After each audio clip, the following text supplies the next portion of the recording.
What's the crack, YouTubes? Grumpy Old Geek back again. This time, I'm going to do something a little different. I'm going to read a little Shakespeare. I was going to do this on Remembrance Sunday, just a dry reading of it, and I thought, no, it loses a little something. You have to give it the full emotion. So I held it off, and then I was going to do it yesterday until Edie had to go to the vets, and we've got all that sorted. So here we go. This will be the Grumpy Old Geek reading the St. Crispin's Day speech from Henry V. So, here we go. What's he that wishes so? My cousin Westmoreland? No, my fair cousin. If we are marked to die, we are enough to do our country loss, and if to live, the fewer men the greater share of honour.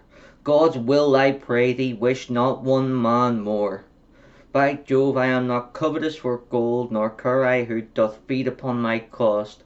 It yearns me not if men my garments wear, such outward things dwell not in my desires.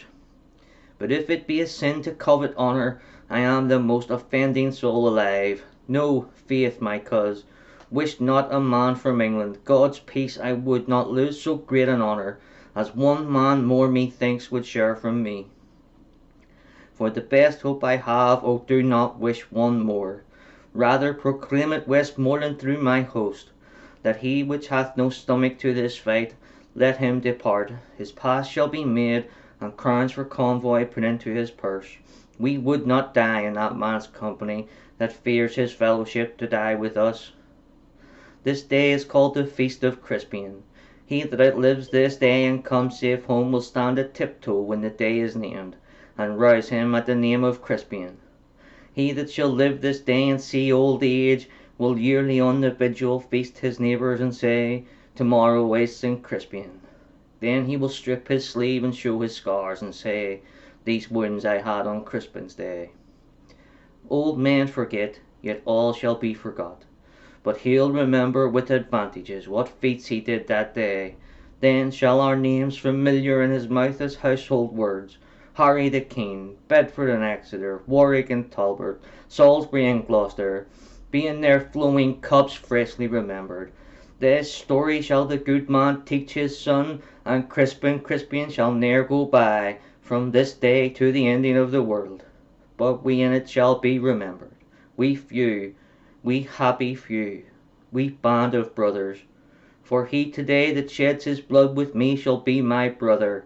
Be he ne'er so vile, this day shall gentle his condition. And gentlemen in England now abed shall think themselves accursed they were not here, and hold their manhoods cheap, while any speaks that fought with us upon St. Crispin's Day. I thank you.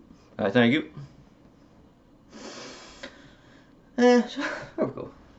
A little bit of history on this one. That was the first ever thing that made me cry, like a TV show, movie kind of thing. I mean, it was a World War II miniseries. It was Heroes, and then Heroes 2: The Return. And at the end of Heroes 2: The Return, it does not go well for them. And that little bit of Shakespeare is read out. And I can still remember, I think I was about 10-year-old, crying in my bed watching it, and my mum coming in to check and see what was wrong. So there, just thought this would be something different. So farewell until next time.